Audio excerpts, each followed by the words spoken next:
Sir हमें बात करनी है रिवीजन पे कि जो पुराना हमने पढ़ लिया है वो उसको कैसे रिवाइज करें, यही है। ठीक है, ओल्ड टॉपिक जो है उसको कैसे रिवाइज किया जाए, यही है मेन मुद्दा। ठीक है, सबसे पहले तो आप उस ओल्ड टॉपिक, मतलब पहली चीज तो है सर किस बेसिस पर, ठीक है, इसका शेड्यूल कैसे बनाएं। तो शेड्यूल आप बनाइए with the help of test planner, test के हिसाब से। ठीक है, शेड्यूल आप कैसे बनाओगे, टेस्ट के हिसाब से। जैसे मान लो आपके अपकमिंग कुछ टेस्ट हैं, उसमें कुछ पुराने चैप्टर्स आ रहे हैं, तो उन्हीं चैप्टर्स को टारगेट करो। ऐसा है कि मान लो 22 सितंबर को आपका टेस्ट, आपको बताया था ना, कल जो है आपका टेस्ट है, क्या सिलेबस आ रहा है उसमें। 22 सितंबर का जो टेस्ट का सिलेबस था मैंने आपको बताया था, वो एक कुछ 2 चैप्टर्स आ रहे हैं सर, या 3 चैप्टर्स आ रहे हैं, set, relation function and ITF.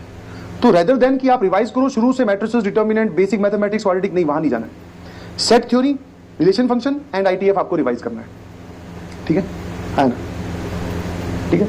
और ये रिवीजन, अब देखो शेड्यूल आपने टेस्ट के हिसाब से बना लिया, ठीक है, कि टेस्ट जो आ रहा है हम उन्हीं चैप्टर पे फोकस करेंगे, बाकी किसी भी चैप्टर पे हम नहीं ध्यान देंगे।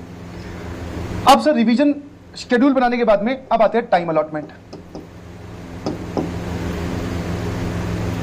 अब आप लोग इसको टाइम इसलिए नहीं दे पाते बिकॉज ये आपकी प्रायोरिटी ऑर्डर में है ही नहीं।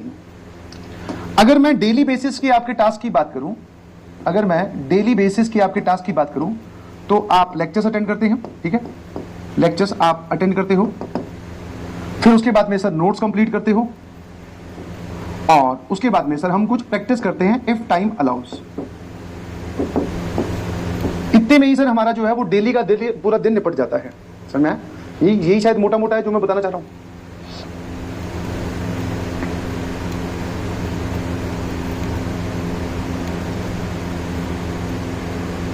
ठीक है, यही है मोटा मोटा आपका दिन जो है वो डेली बेसिस पे इसी में निपट जा रहा है। अब आप क्या करो इसमें, अच्छा जब आप नोट्स रिवाइज करते हो या नोट्स कंप्लीट करते हो, तो इसमें डेली बेसिस वाली रिवीजन जो है वो तो इंक्लूड होगी। डेली बेसिस वाली रिवीजन, डेली बेसिस रिवीजन जो हमें लेक्चर कंप्लीट होने के बाद में आप लोग बोलते हैं कि सर रिवाइज करना चाहिए, आपने जो पढ़ा उसको एक बार रिवाइज करना चाहिए, तो वो तो जब आप नोट्स कंप्लीट करोगे तब उसके साथ साथ हो जाएगी। जैसे आप किसी सवाल को सॉल्व कर रहे हो या लिख रहे हो, वापस अपनी कॉपी में कोई कॉन्सेप्ट लिख रहे हो, तो आपको वो सारी बातें याद आने लगेगी जो मैंने उस वक्त आपको बताई थी टॉपिक समझाते वक्त। तो ये डेली बेसिस वाली रिवीजन तो आपकी नोट्स के साथ साथ होगी। हाँ, कई बार ऐसा हो सकता है कि पूरे क्लास के अंदर आपको 2 या 3 सवाल ऐसे लगे जो आपको एक बार फिर अटेम्प्ट करके देखने पड़ेंगे, तो उसी के साथ साथ डेली बेसिस वाली रिवीजन निपटाओ। इसमें आप 3 दिन में 1 आवर, समझ में, 1 घंटा आप ओल्ड चैप्टर्स के लिए निकाल के रखो। 3 दिन में 1 घंटा मैंने बोला है। अब आप चाहो तो पर डे अगर बोलोगे तो 30 मिनट्स ले लो, वो तो 1.5 घंटा हो गया, या 25 मिनट ले लो, वो ठीक है, वो 75 मिनट होगी। तो 3 दिन में 1 घंटा आप पुराने वाले चैप्टर्स के लिए निकालिए, पर सब्जेक्ट की बात कर रहा हूं, ठीक है। हाँ, और इसको अपने शेड्यूल में कहीं ना कहीं फिट कीजिए इस टाइम को। मैं समझता हूं, मैं जानता हूं ये बात कि जब हम सिलेबस के अंदर होते हैं तो हमारा पूरा का पूरा ध्यान करंट रनिंग टॉपिक पे होता है कि सर इसके नोट्स बनाने हैं, इसकी प्रैक्टिस करनी है, इसकी डीपीपी करनी है, इसके पीवाईक्यू करने हैं, और हमें क्लास में बताए गए सवालों को भी रीअटेम्प्ट करना है, डिब्बी हो गए, ठीक है। इस सब भाग दौड़ में हम एक मेजर इंपॉर्टेंट चीज भूल जाते हैं, वो है ये, समझ गए कि नहीं समझे।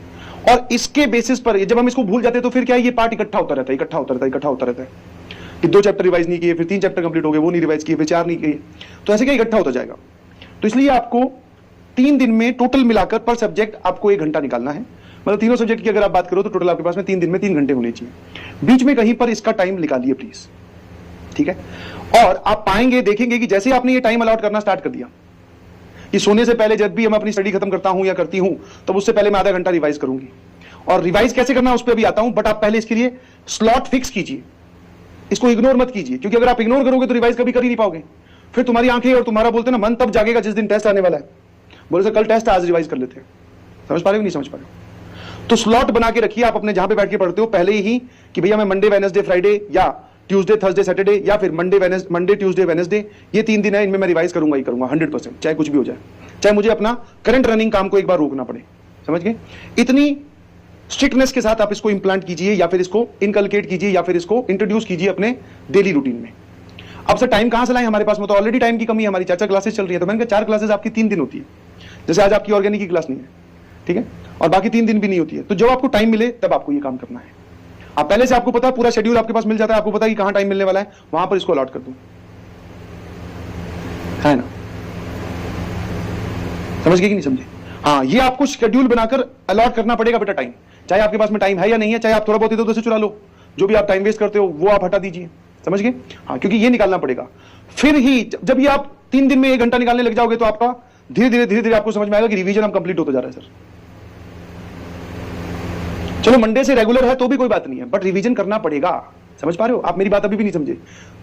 मैं एक चीज समझाने की कोशिश कर रहा हूं, तुम उसका काउंटर एग्जांपल लिए बैठे हो।